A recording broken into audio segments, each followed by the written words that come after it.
Hello everyone, আমি রিম্পা। আমার এই ছোট্ট ভিডিওতে তোমাদের অনেক অনেক ভালোবাসা।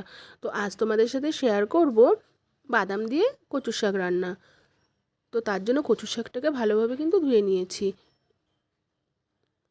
তো লবণ দিয়ে একটু জল দিয়ে 10 থেকে 15 মিনিট ভালোভাবে সেদ্ধ করে নেব। দেখো, 10 মিনিট পর কিন্তু অনেকটাই জল ছেড়ে গেছে। তো এদিকে আমি কিছুটা কাঁচা বাদাম নিয়ে নিয়েছি। তো কচুর শাকটা আমি একটা ঝুড়িতে ঢেলে দেব। তো তারপর কড়াইতে পরিমাণ মতো তেল দিয়ে বাদামগুলোকে লাল লাল করে ভেজে নেব। তো সেই তেলেই কিন্তু আমি এতে ফোড়ন দিয়ে দেবো কালো জিরা আর একটা শুকনো লঙ্কা।